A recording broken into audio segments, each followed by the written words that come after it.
All right, so let's dive into this story. It's a story that's thousands of years old, Thousands of years later. but still has so much wisdom for us today. It's Yeah. about power and integrity and maybe even a little divine intervention. Little divine intervention.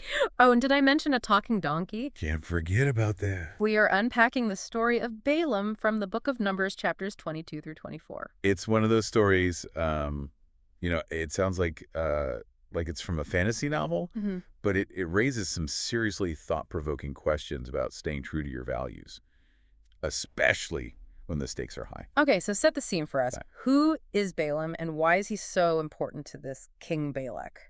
Yeah, so Balaam's a bit of an enigma.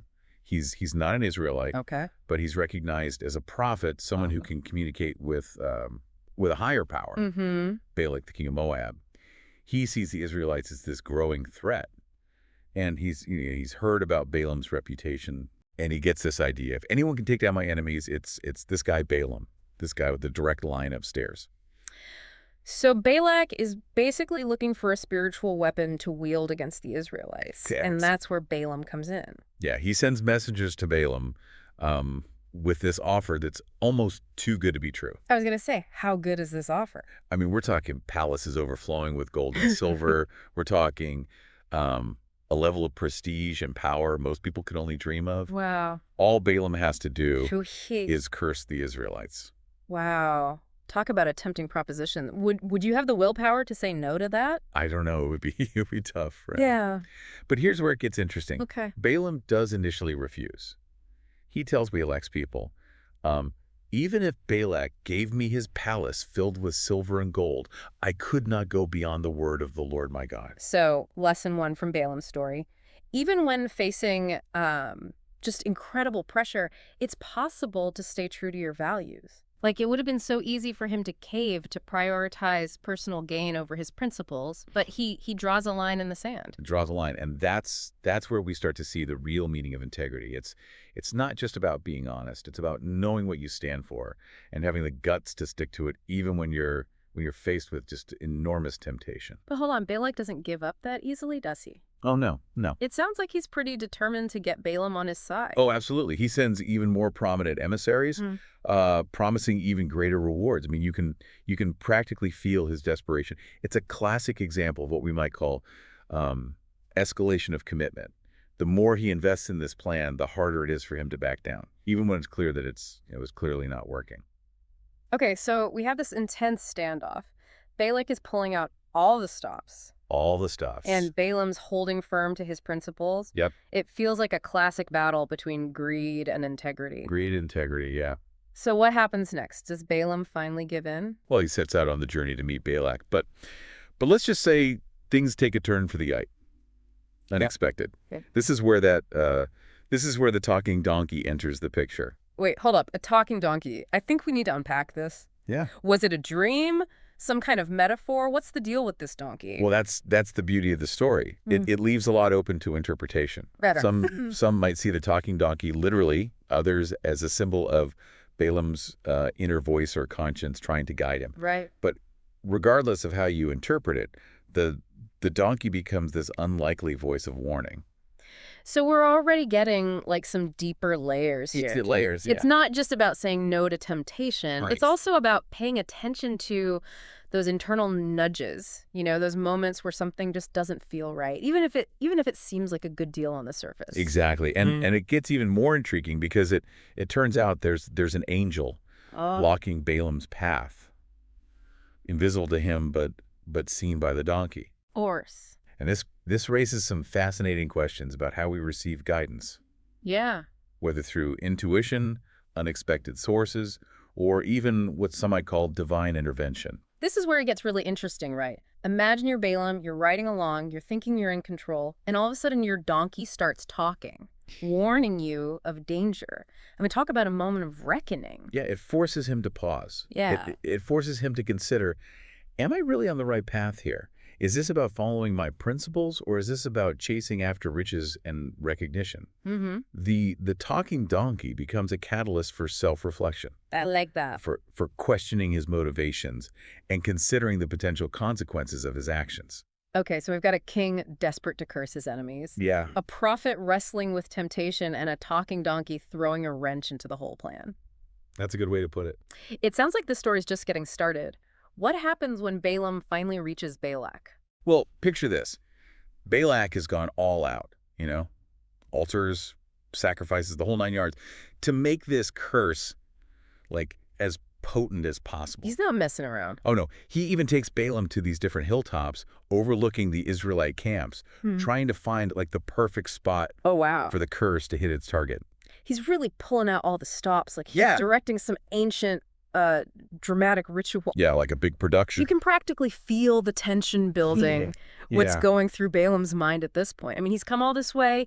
He resisted the initial temptation, Yeah. and now he's standing on the brink of doing what Balak wants. Yeah, it's a pivotal moment, right? Balak is expecting fire and brimstone, but instead, something completely unexpected happens. Okay. Balaam opens his mouth, and instead of cursing the Israelites, he blesses them. Hold on. He does what? That's not exactly what Balak had in mind. Nope, not at all. Yeah. Balak is furious. I mean, he can't believe that after all this effort, Balaam is praising his enemies. But Balaam's words are powerful, poetic.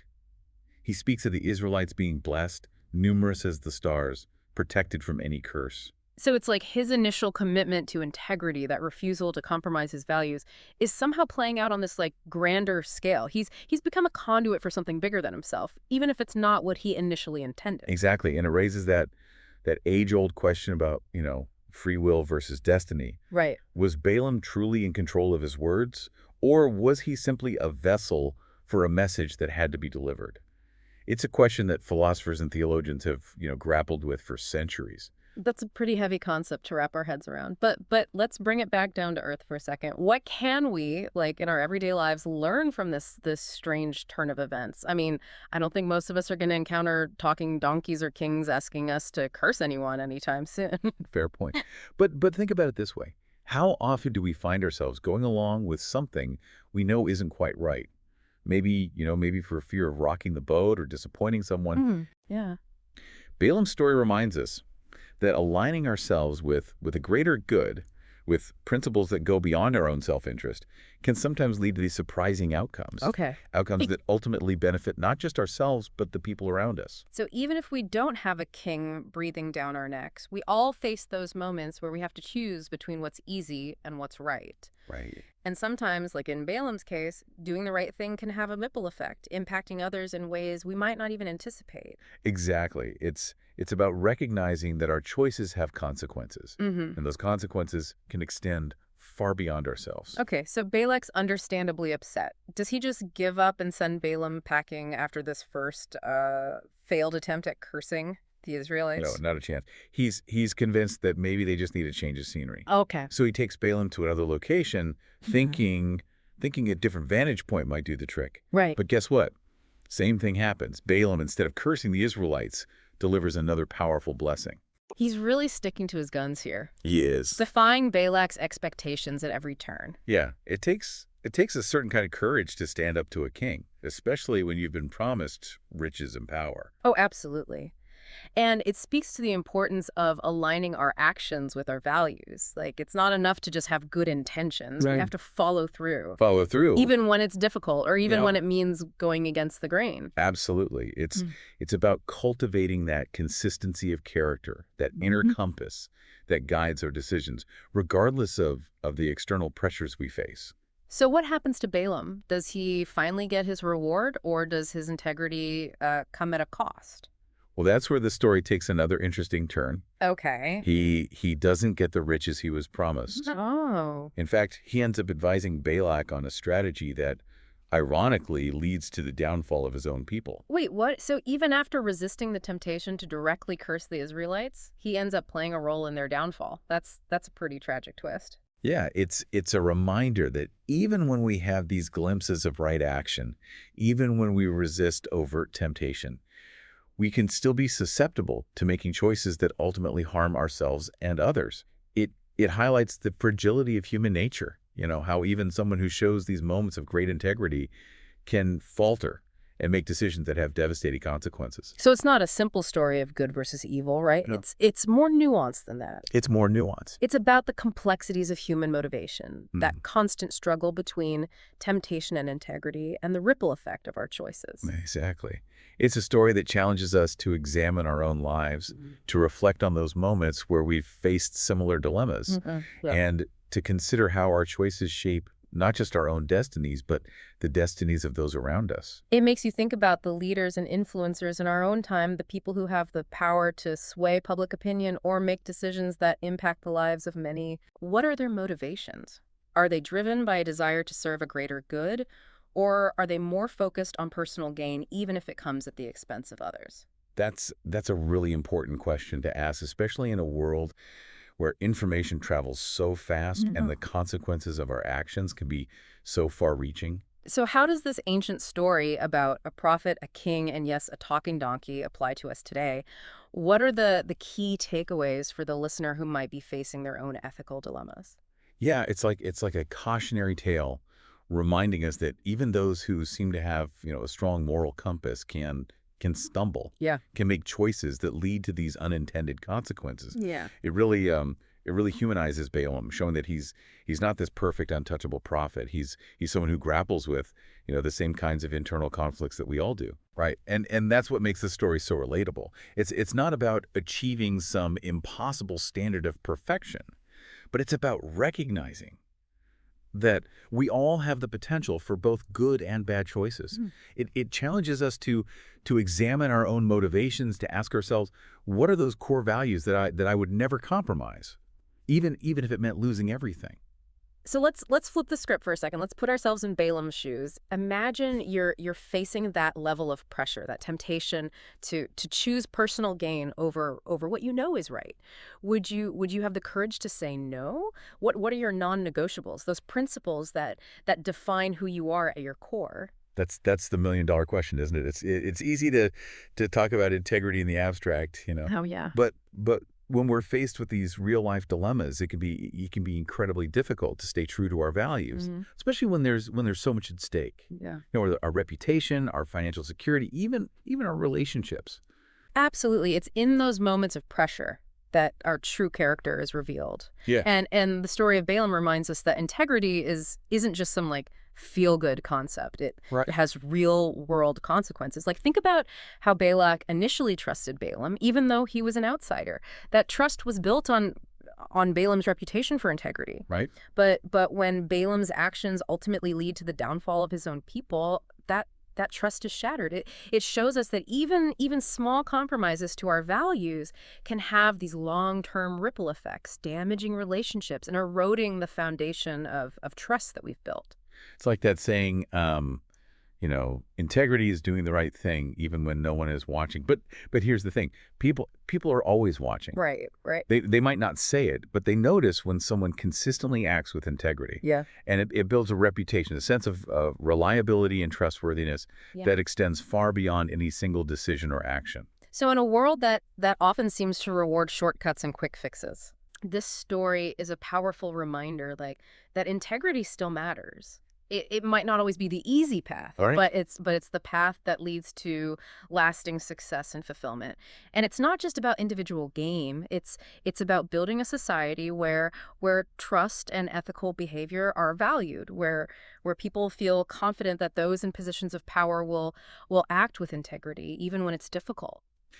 And, even though the story of Balaam doesn't have a happy ending for him personally, it does offer this glimmer of hope. Despite his missteps, his initial refusal to curse the Israelites shows that even in the face of immense pressure, we all have the capacity to choose the path of integrity, and those choices, even if they don't lead to immediate rewards, can inspire others and contribute to a more just and ethical world. This deep dive has only scratched the surface of this fascinating story. There are layers of meaning and interpretation that we could spend hours unpacking. But hopefully this has given you some food for thought, some inspiration to reflect on your own values and the choices you make every day.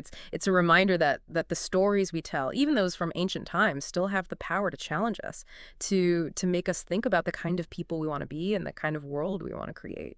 The story of Balaam reminds us that integrity is not some outdated concept. It's a timeless principle that's as relevant today as it was thousands of years ago. Yeah. It's a superpower that can guide us towards a life of meaning and purpose and lasting impact. So as you go about your day, ask yourself, what are my non-negotiables? What are those values that define who I am and how I want to live my life? And when faced with those tough decisions, remember the story of Balaam, the prophet who dared to say no to a king, even when it meant giving up everything. Keep exploring. There's a whole world of fascinating stories and timeless wisdom waiting to be discovered,